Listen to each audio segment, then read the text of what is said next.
નમસ્કાર મિત્રો, જય હિન્દ। હું છું ડીની ચૌધરી। ફરી એકવાર આપ સર્વેનું સ્વાગત છે આપ સૌની સહિયારી યુટ્યુબ ચેનલ ડીઆર ગુજરાતીમાં। તો મિત્રો, આ વિડીયોની અંદર આપણે ખાસ વાત કરીશું પીટીસી એટલે કે ડીએલએડ પ્રવેશ જાહેરાત 2025-26 માટે આવી ગઈ છે અને એના વિશેની સંપૂર્ણ માહિતી આપતો વિડીયો આપણે મૂકી દીધો છે, જેની અંદર જે જિલ્લા વાઇઝ કોલેજોની યાદી હતી એ નવી યાદી અપડેટ સાથે તમને આપી દીધી છે। હવે આ વિડીયોની અંદર ખાસ વાત કરીશું પ્રવેશ માટે જરૂરી લાયકાત શું હોય છે અને પ્રવેશ લેવા માટે તમારી પાસે કયા કયા સર્ટિફિકેટ અત્યારે હાલમાં હાજર હોવા જોઈએ અને હાલમાં મિત્રો એના ફોર્મ ભરવાના ચાલુ થઈ ગયા છે। ઘણા બધા મિત્રો કહ્યું હતું કે જ્યારે ફોર્મ ભરાય ત્યારે અમને અપડેટ આપજો, તો આપણે તમામ મિત્રોને કહીએ છીએ કે આ જે વિડીયો છે એ ખાસ અંત સુધી જોતા રહેજો અને જે ચેનલ પર ન હોય તો સબસ્ક્રાઇબ કરી બેલ આઇકન પ્રેસ કરી દો।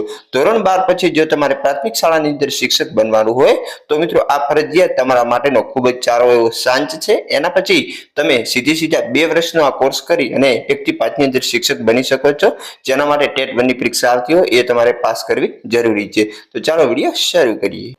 તો મિત્રો, સૌથી પહેલા વાત કરવામાં આવે તો ધોરણ 12 પછી 2 વર્ષનો આ કોર્સ હોય છે, જે ડીએલએડ અથવા તો પીટીસી પાસ કર્યા પછી પ્રાથમિક શિક્ષક તરીકે સરકારી અને પ્રાઇવેટ શાળાની અંદર તમને નોકરીની અંદર ઘણી બધી તકો મળશે। ડીએડ ની સાથે સાથે તમે સ્નાતક કક્ષાનો અભ્યાસક્રમ કરી શકાય છે, એટલે કે બીએ અને બીકોમ તમે એક્સટર્નલ તરીકે કરી શકો છો।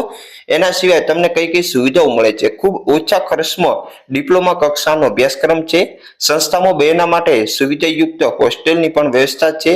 સંસ્થાની અંદર મેઇન ગેટ ઉપર 24 કલાક ચોકીદારની પણ વ્યવસ્થા છે। સરકારી નિયમ મુજબ શિષ્યવૃત્તિ પણ મળવાપાત્ર છે। પ્રવેશ માટેની લાયકાત ધોરણ 12 પાસ 50% સાથે હોવું જોઈએ, જ્યારે એસસી, એસટી, ઓબીસી અને ઈડબ્લ્યુએસ માટે 45% ફરજિયાત હોવો જોઈએ। વય મર્યાદા વધુમાં વધુ 24 વર્ષ અને એસસી, એસટી, ઓબીસી, ઈડબ્લ્યુએસ અને દિવ્યાંગ માટે 5 વર્ષની છૂટછાટ। વિધવા મહિલા માટે 33 વર્ષ સુધીની જે છૂટછાટ મળવાપાત્ર છે। પ્રવેશ માટે શું જરૂરી છે?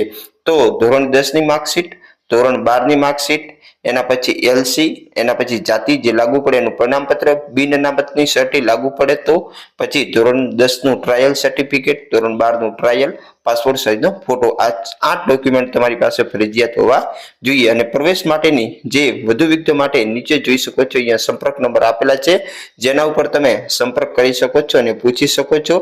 તો ખાસ મિત્રો, જે આ શાળા છે આ છે શ્રી બાલારામ સઘન ક્ષેત્ર સમિતિ વિમલા જ્યોત સંચાલિત શ્રી જીજી મહેતા સ્ત્રી અધ્યાપન મંદિર, મૂળ ચિત્રાસની, તાલુકો પાલનપુર, જિલ્લો બનાસકાંઠા। જૂન 2025 પીટીસી ડીએલએડમાં પ્રવેશ અંગેની જાહેરાત છે। DElEd diploma in elementary education ફક્ત ને ફક્ત બહેનો માટે લાગુ પડશે, પુરુષો માટે અન્ય કોલેજની અંદર તમારે સંપર્ક કરવાનો રહેશે। તો બસ આવી જ માહિતી મેળવવા માટે અમારી ટેલિગ્રામ અને વોટ્સઅપ ગ્રુપ પણ જોઈન ના કર્યું તો એ પણ જોઈન કરી શકો છો। ફરી મળીશું નવી અપડેટ સાથે નવા વિડીયોમાં, ત્યાં સુધી જય હિન્દ, જય ભારત। Thanks for watching.